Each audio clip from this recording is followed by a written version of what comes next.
Hey, welcome to DreamTraxx Live and Uncut. I got a special guest with me today, like I do every Saturday. Welcome, William Billy McNamara. Hey, Billy, how you doing, buddy? Good. How are you? Good, good. So, Billy, you're quite an accomplished actor. You've done quite a bit. Tell us about your start in the business. What made you decide to become an actor? Basically, growing up in New York City, and I was around a lot of successful actors who were friends with my mom, kind of in a social group between Los Angeles and New York. And so and then I also worked in production at Fox. Every summer, my mom got me a job working at 20th Century Fox, either on location, shooting a movie, or one summer, the whole summer I spent at Fox Studio in LA, working basically as a production assistant. But I got to see how things were done, and I just had so much fun. And I wanted to be on the other side of the camera. I didn't want to be the PA or I was on my way to being a second AD actually, but I wanted to be an actor instead. Never fun to be a PA. No. that's like the extra, being an extra on the crew side, right? The PA is like being an extra. It's like yeah, it's rough. So what happened? When did you actually start pursuing your acting career? When I got into college, when I was in New York City, I was at Columbia, which is in Manhattan. Most of my life, I was sent away to boarding school since I was 11, and in Massachusetts and Connecticut. So there's not much activity out there. But when I got back into the city, I had a lot of access. I mean, New York City is an amazing place for any artist. There's just so many resources there. And so while I was taking a fairly light load at Columbia, I was also going to multiple acting schools and commercial acting schools. And my family thought it was, as long as I'm in college, I could do that. Pretty benign. They never thought I would make any money at it, but they were okay with me, pursuing it a little bit as far as academically speaking. So that's how I got started. And then I just, I got a really good commercial agent because I had a good look. I was signed by Ford Models when I was younger. And so I did really well in commercials. Before I even went to my first commercial audition, I went to this legendary coach. Her name is Pam Zarrett. I don't know if she's still around, but she was extremely successful herself in commercials and daytime soap operas.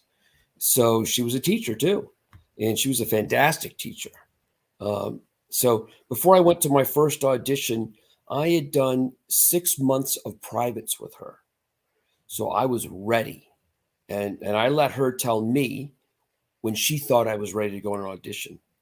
And I already had the agent, J. Michael Bloom. And so she said, all right, you're ready. You can do this. I went and I booked the commercial. And then I booked like 10 in a row right after that.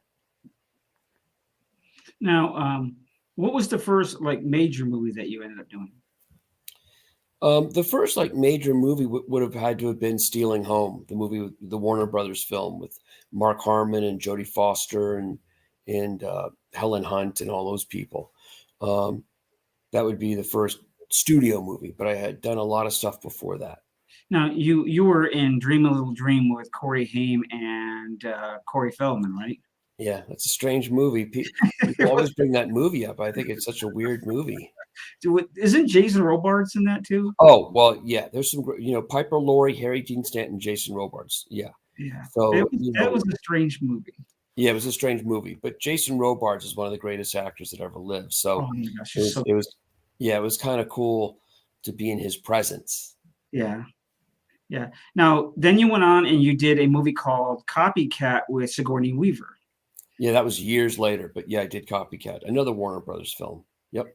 Now, when you did Copycat movie, and you were studying to be, this guy's like a really disturbed serial killer. How did you prepare for that? I did a lot of research, which ended up getting in my way. but I did do a lot of research. I worked with two very well-known people in that world. One guy's name was Robert Ressler, not Rustler, the actor, but Ressler. He was the deputy chief of the FBI, and he was the original profiler at the FBI. I think there's a TV series on Netflix about him now. And so I worked with him, and he gave me a lot of insight. And then I also worked with another guy named Dr. Park Dietz. He is the world's foremost forensic psychiatrist. He actually profiled, gave the authorities the profile. He created the profile on Ted Bundy. Wow. And they caught Ted Bundy because of Dr. Dietz's profile that he worked up. Wow. Yep.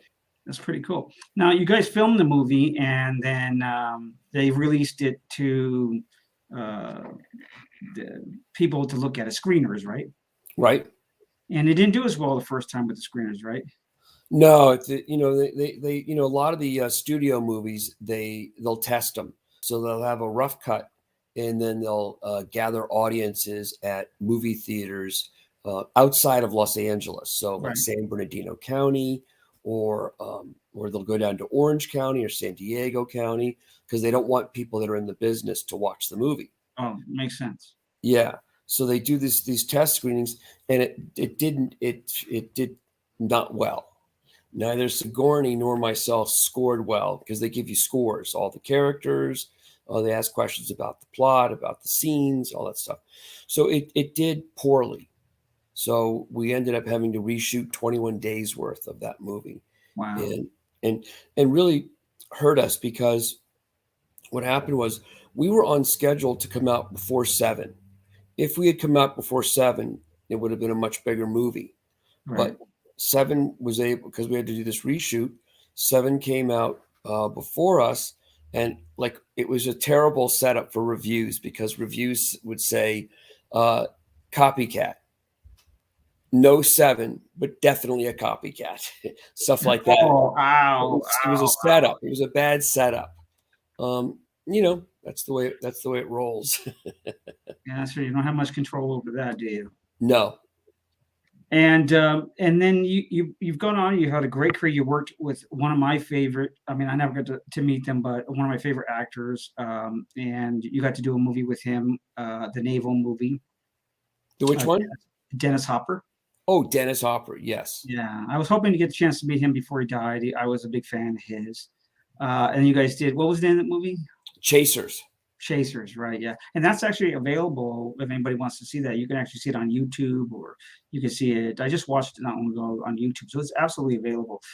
And then you've gone on. You've had a really super good career, but even more than that, something that's really struck me about you since I've known you is you have a real passion for animals. So why don't you tell us a little bit about what you do when you're not acting?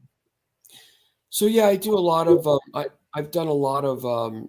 Sort of animal rescue and sort of animal charity. I'm on the board of Eastwood Ranch Foundation, which is a major animal rescue and adoption and you name it out of Los Angeles. Do you say Eastwood? So that's Allison Eastwood, Clint Eastwood's daughter. That's Allison Eastwood. Yep. Okay. Yep. I don't know if you saw The Mule. She had a great part in The Mule. She played Eastwood's daughter in The Mule. And she had a nice crying scene and everything. She did a really good job. Yeah, she's terrific. Yeah. And so her and I have rescued a lot of animals together. And we used to have a show on National Geographic called Animal Intervention that her and I created and produced. That's back in the old days when we were rescuing exotic animals, which is very difficult, very expensive. Like tigers and giraffes and things like that? All that stuff. Yep. Absolutely. So now, and I'm very proud to announce this, that you teach here on Wednesday nights. You teach a scene study class, very popular. Everybody loves you. It's a great class. Tell us a little bit about what you do in that class. Well, basically, I've one thing I have done a lot of. I've done a lot of training. When I was younger, I sought out all the best teachers in LA and New York. And I was very lucky early on in my career. While I was always in class, either at Warren Robertson, with Sharon Chatton, or when Sharon moved to Lee Strasberg, I went with her to Lee Strasberg and had great teachers there. Jeffrey Horn, just tons of great teachers. Sharon now has moved, and she's one of the big teachers in LA now. She's very sought after. And so I've done a lot of training with a lot of classes and schools.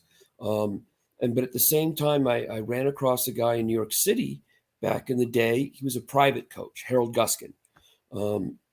He's got a book, and I think it's How to Stop Acting. I think it's on Amazon. It's a worthwhile read. It's a little tough to get through because but it's worthwhile.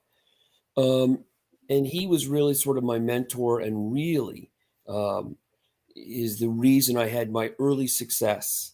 He was like a secret weapon that not everybody had. He was very expensive back then, but $75 an hour back then. That was in the 80s, 90s. And towards the end, he was $475 an hour in wait list, 10 people a day, lines out the door, wait list to see him, because he's just an amazing coach. And so, I spent so many years working with him that I picked up his technique, and it's very simple. So I teach that. But I also teach a little bit of Kim Stanley, who is she's my West Coast mentor. Right. She's considered one of the great stage actors of all time. And she and Marlon Brando traveled together from New Mexico to New York to Broadway. And she was married to Brooks Clift, has kids with Brooks Clift. Brooks Clift is Monty Clift's brother, Montgomery Clift's brother. So she's really a part of that crowd. She's one of the original, method actors in America. She's considered the female Brando. And De Niro and Pacino, they all talk about her. Right. So just a great stage actress. I think she's only done 2 or 3 movies. They're worthwhile seeing. She's amazing. But mostly she was a Broadway actress. It's probably well over 100 Broadway plays. Wow. Yeah. Yeah, she's amazing. So I those are my 2 main influences, and oddly enough, their style is diametrically opposed. Right. It's hard to blend. Yeah.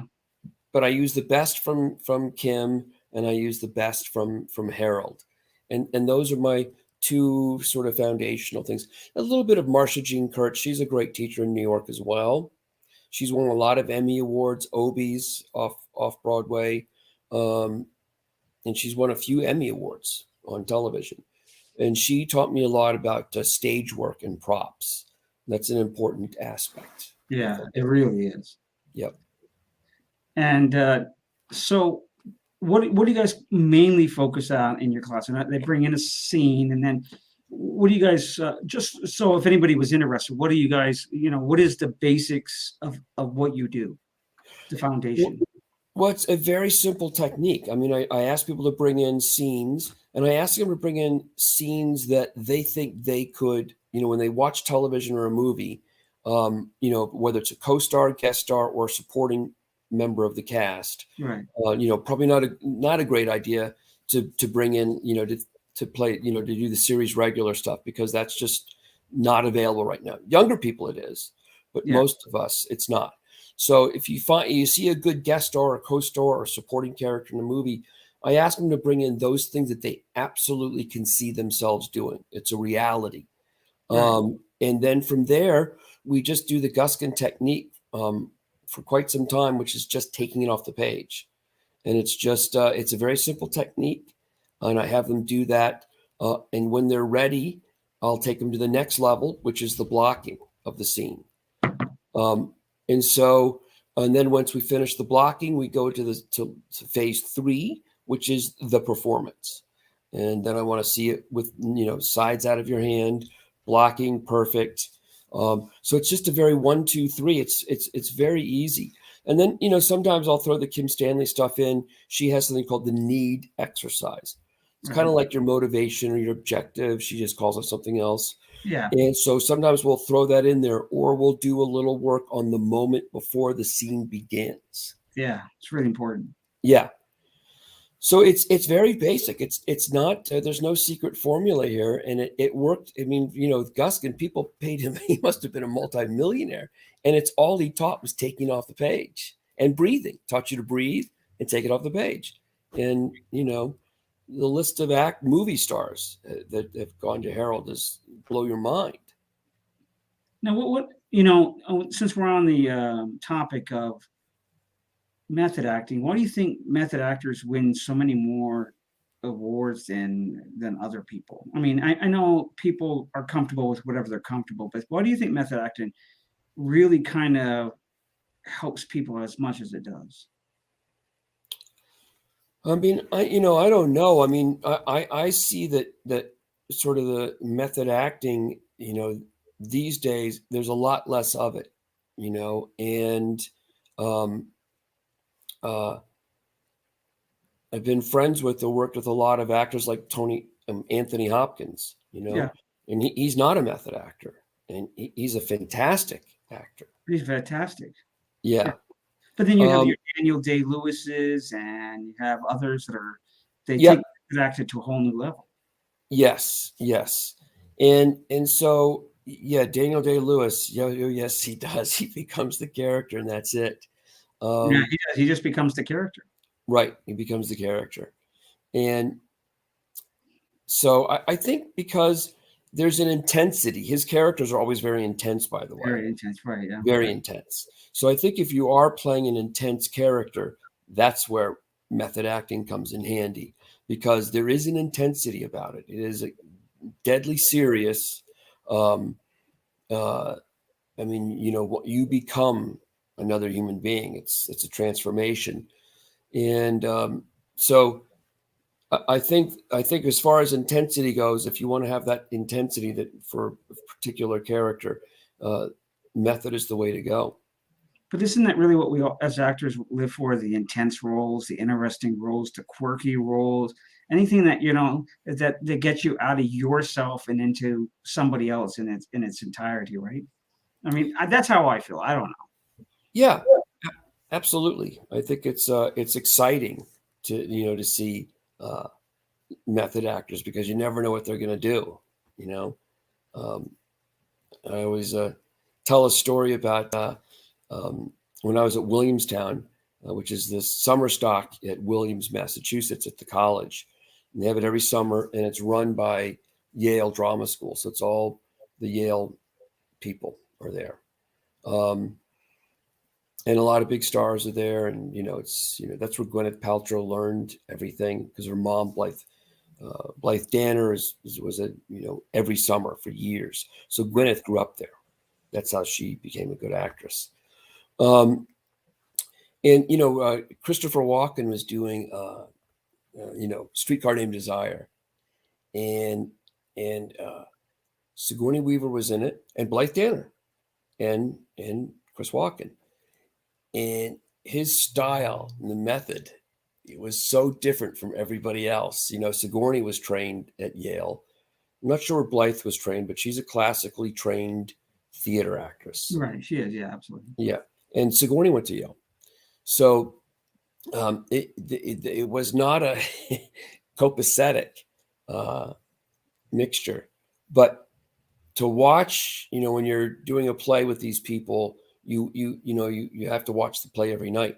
And you would watch, and every single night, Chris Walken was completely different. Wherever his instinct, because he was Stanley Kowalski, wherever it went that particular night is where it went. And it wasn't the same. And you can see the other actors were a little frustrated because he wasn't always doing his cue, or wasn't doing the reaction the way he did it the night before. So, but it's very exciting to watch. So you never got bored when Chris Walken was on stage, because you just didn't know what he was going to do. I mean, every moment was so real. Yesterday had no influence on today. That's an amazing. And he's just interesting to watch in general, and the way he talks, with the way that he acts, and the timing and the rhythm, and he's just an interesting actor altogether. Yes, he is. Yeah. So yeah, and It was a great, Williamstown's a great experience. I highly recommend it. That's wonderful. Now, what we like to do is for the next 20 minutes or so, we like to open it up and let people ask some questions. But before we do that real quick, I just want to ask you a question. So Yeah. what would you say was the most important thing for somebody wanting to break into acting right now? What would you tell them if I just ran into you in the street and say, hey, William, I really want to be an actor. What's the most important thing I should know right now? What would you say?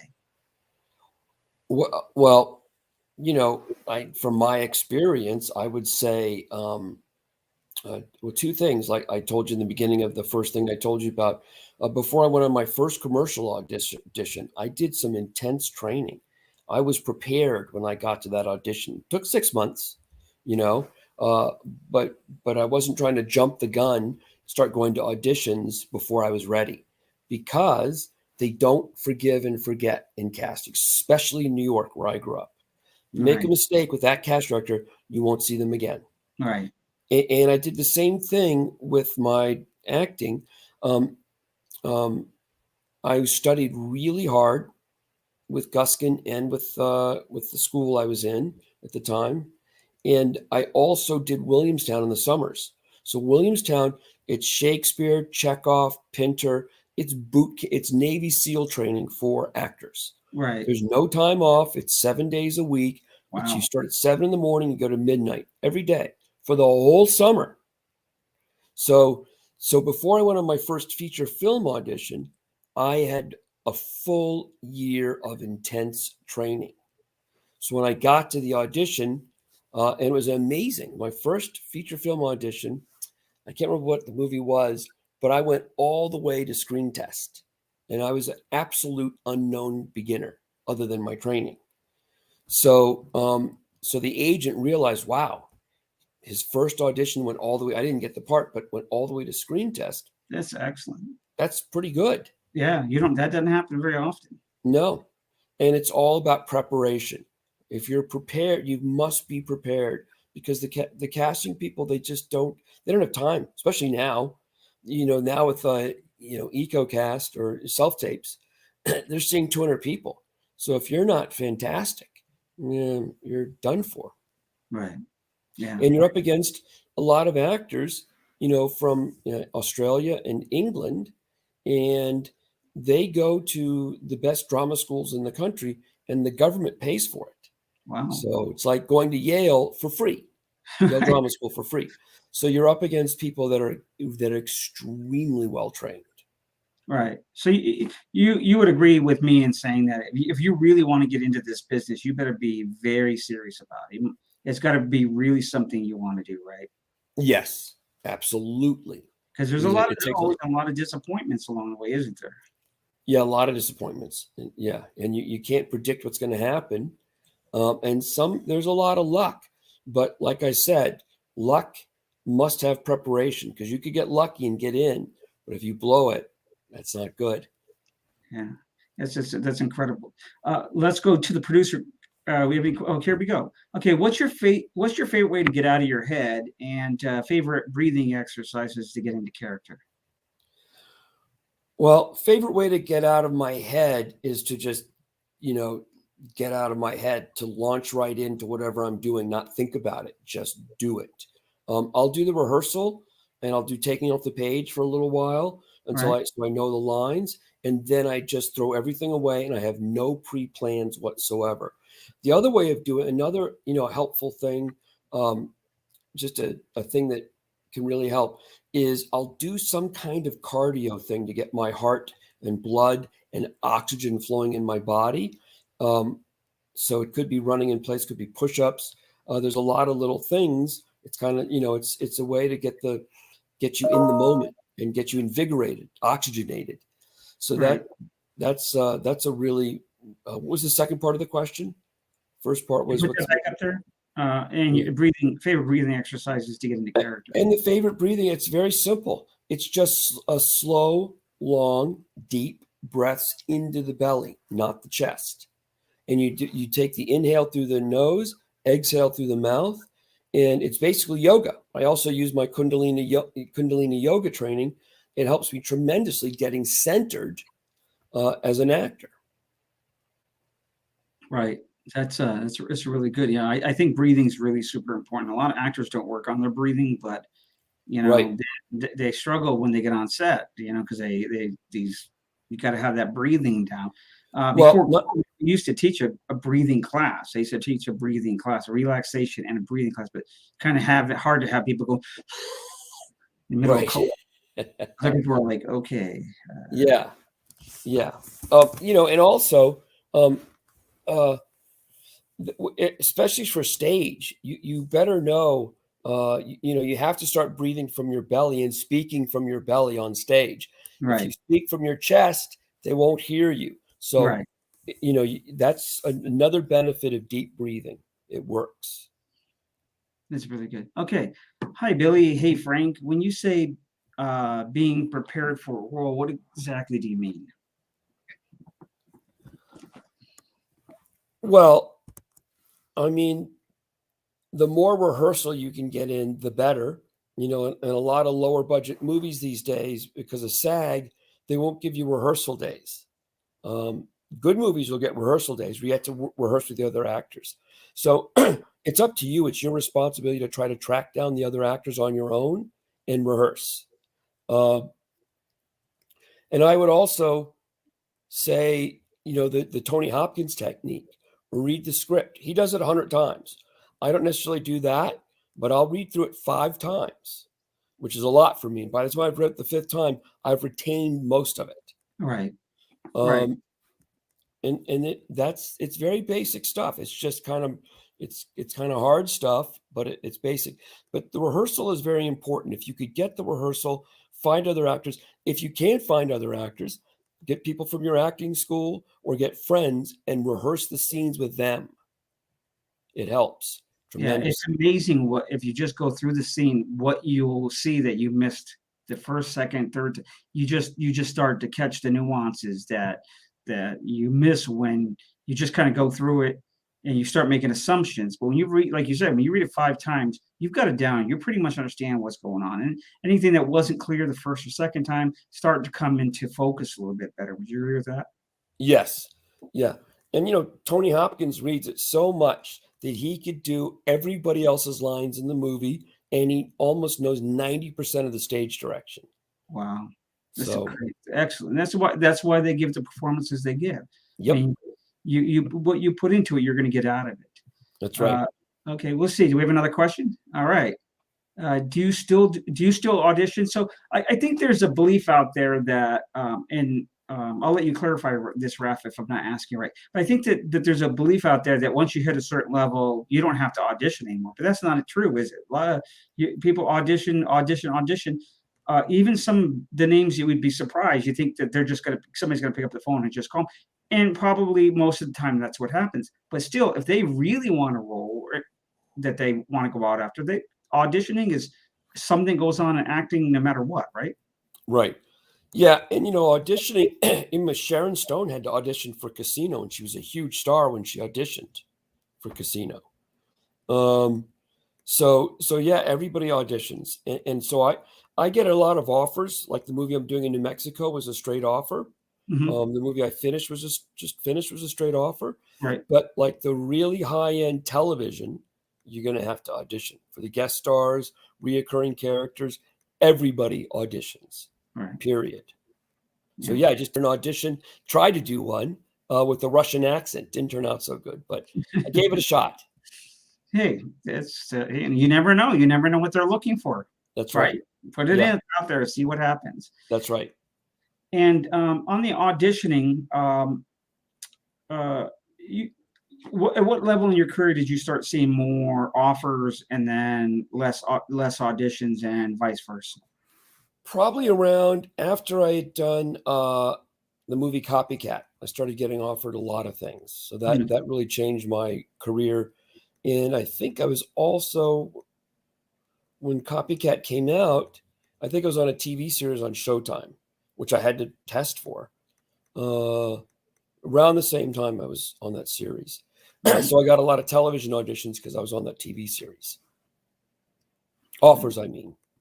I hope that answered that was the question you wanted to have answered, Raf. If not, throw something back up, clarification, and we'll get to that. Yeah, auditioning. We're working on auditioning today in school because we have Harriet Greenspan, the casting director, coming up on the 6th and 7th of November to do a workshop with us. So we're working on that, just trying to get everybody more comfortable, feeling a little bit better in their own skin. And it surprised me how many people think that eventually, through your career, you just totally don't have to audition. And I was going to ask you this because this is something that's very important, is that, and I talk about this a lot, but you go on an audition and you sit in there and all of a sudden you're looking across the room and you see somebody you recognize from television. And a lot of people panic when they see that. But the thing about auditioning is nobody knows what the casting director or the producer or director, whatever, is looking for. So Right. to count yourself out just because you see somebody sitting across you, has credits or has been on TV or whatever, that's not really fair to yourself, is it?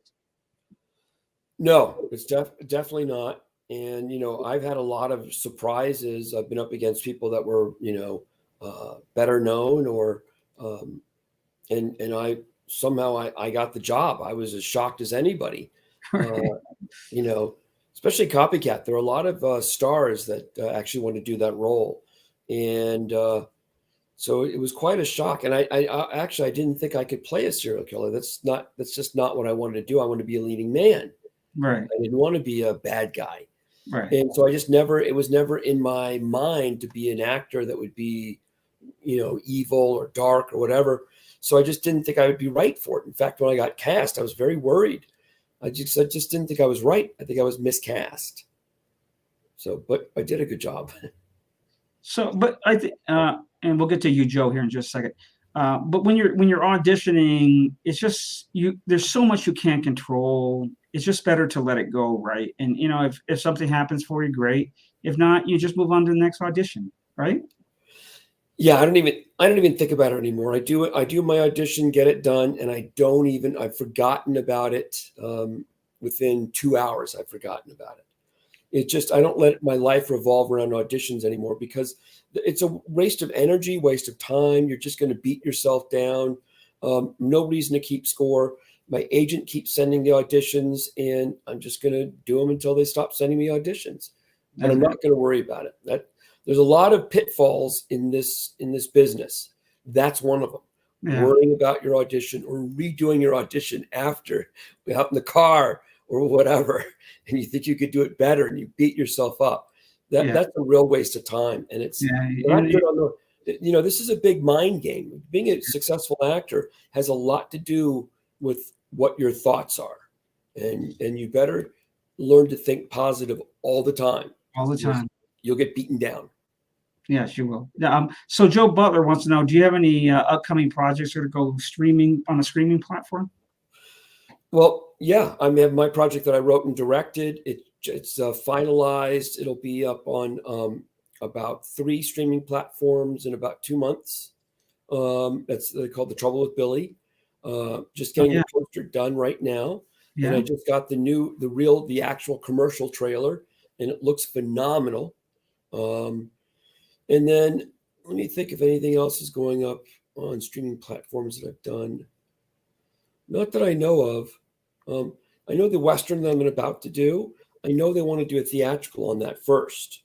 So It won't be streaming for about, I would say, 9 months. It's called Trailblazers. Yeah, I seen your work on The Trouble with Billy, and you and I can't remember your dog's name, but the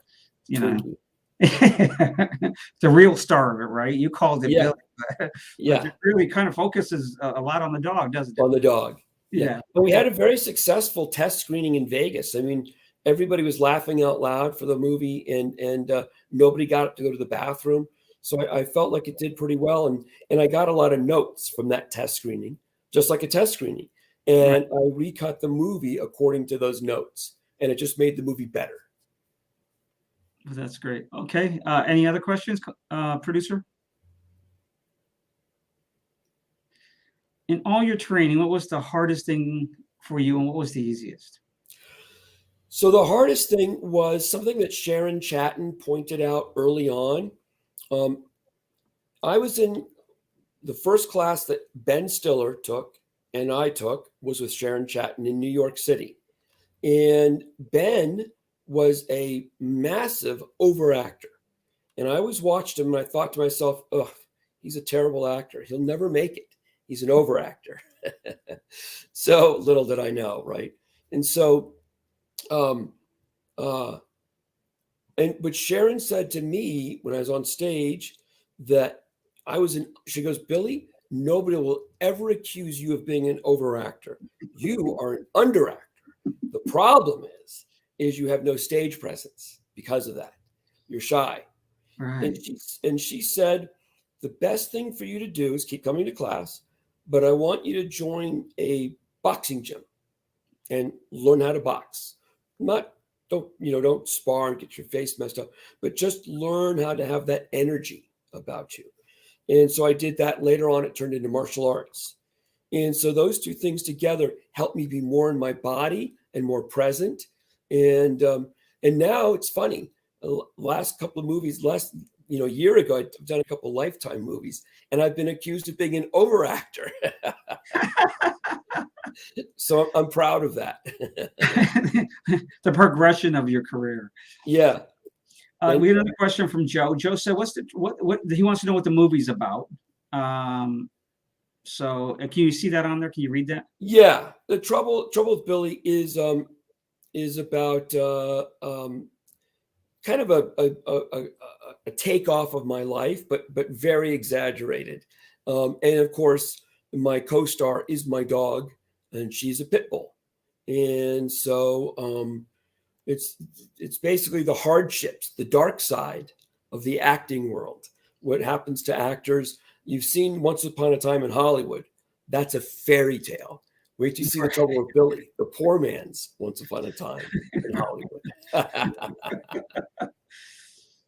So, but yeah, it's a great movie, and I know you've been working really hard on it. And what amazes me is we watch these almost perfect films that we watch, and the funny thing is, getting a film off the ground is so hard. I mean, people don't realize all the obstacles that you face working, just trying to get something filmed, the sound problems, the lighting problems, the things you can't control, the elements, and and when we sit in a movie theater and we're looking at a film and it looks like beautifully put together, you can thank some nice editor and the patience of all the crew and everybody that went through all the hard times that it took just to try to get that one shot they needed.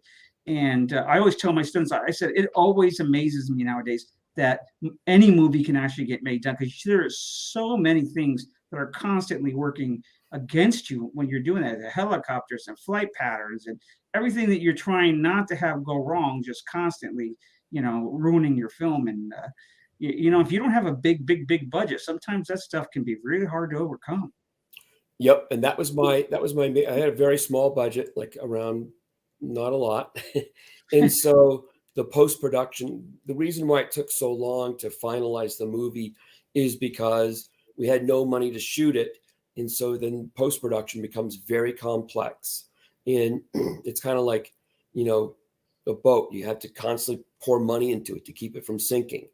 And once you plug that hole, there's another hole over here, and the boat's going down. Plug that one, the hole over there. Right. So right. Exactly. That couldn't have summarized that better. Yes, exactly. Right. So let's see. What would you recommend actors do outside of class? Well, the things I recommend are, physical stuff like martial arts, boxing, and yoga. Those three things just help you get in your body and make you very confident and feel good about yourself. And very basic things. I mean, every time Brando did a movie, he brought his punching bag with him. He was always off stage, or not just a movie, Broadway. He had a punching bag at every time he did a Broadway play. He had a punching bag that he was punching. Tom Cruise travels everywhere with his VersaClimber in his jet. You name it, anywhere he goes, he's got his VersaClimber. It's very intense workout, and it gets the blood pumping. So I would say that yoga is really good. Martial arts are really good. Wing Chun Kung Fu, because it talks about energy work. And a lot of what we do when we're doing a scene is we're using the energy of each other. Right. And it's unseen. And it's almost like you don't see it, so it doesn't seem real, but it is. And so a way to cultivate that is Wing Chun Kung Fu. Okay, good. We got one more question. Okay. It's right there on screen if you want to go ahead and read it. So one thing you would say helped you continue a long, successful career. Well, perseverance, never give up, never lose faith. And also taking a lot of things into my own hands, like making my own movie, which is it's also the first 6 episodes of a TV series. So you got to be smart. And I think you have to start doing your own stuff all the time. You can't wait for the phone to ring, or you can't depend on the agent and manager. You got to do your own stuff.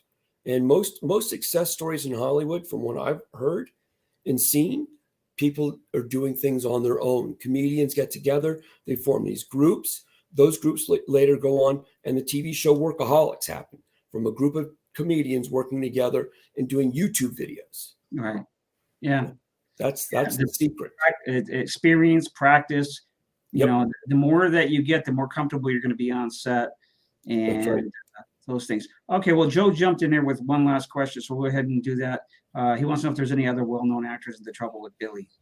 Billy Baldwin, Angus McFadden, Robert Wagner, Sally Kirkland, Casas Mandelar, a huge Instagram star, Lindsay Pelis. And yeah, Tom Sizemore, of course. Tom Sizemore's in it. All friends of mine. They all did it for nothing to try to help out. And they all did an amazing job. I mean, their performances are amazing. So it's pretty good. Well, great. I really appreciate you coming on. Look, if you guys are interested in Billy's class, or you're just looking to take some acting classes, right over here, I have our sign. Yep. That's the telephone number to call and the website to go to. Billy teaches. Go ahead, Billy. Tell them when you're here. I teach Wednesday nights from 7 to 9, and then I'm available for privates throughout the week when I'm here. I also reside in Santa Monica, California, so I am back and forth quite a bit. But get in touch. Yeah. Okay. Yeah. And if you need any more information from Billy, you can either call the school, and if you're interested in possibly casting him or having somebody to reach out to his agent. But Billy teaches a great class. We are so grateful to have you here. I know that you teach from your heart and the passion you have, not only for the art, but the people that you deal with.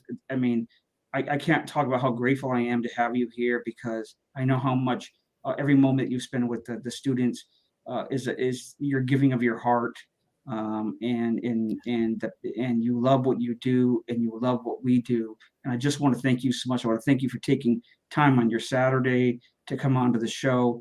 And it's been a real pleasure getting to know you over the last couple of years. You're a really, really good person. Sometimes when people look at the business, they don't realize that's just another human being over there. And sometimes, you run into a bad apple, but for the most part, since I've met you, I think you're just a really terrific human being, passionate, loving, good guy. And I appreciate you coming on the show. Thanks, Frank. I appreciate you, and I love teaching at your school. All right. Thank you. Bye.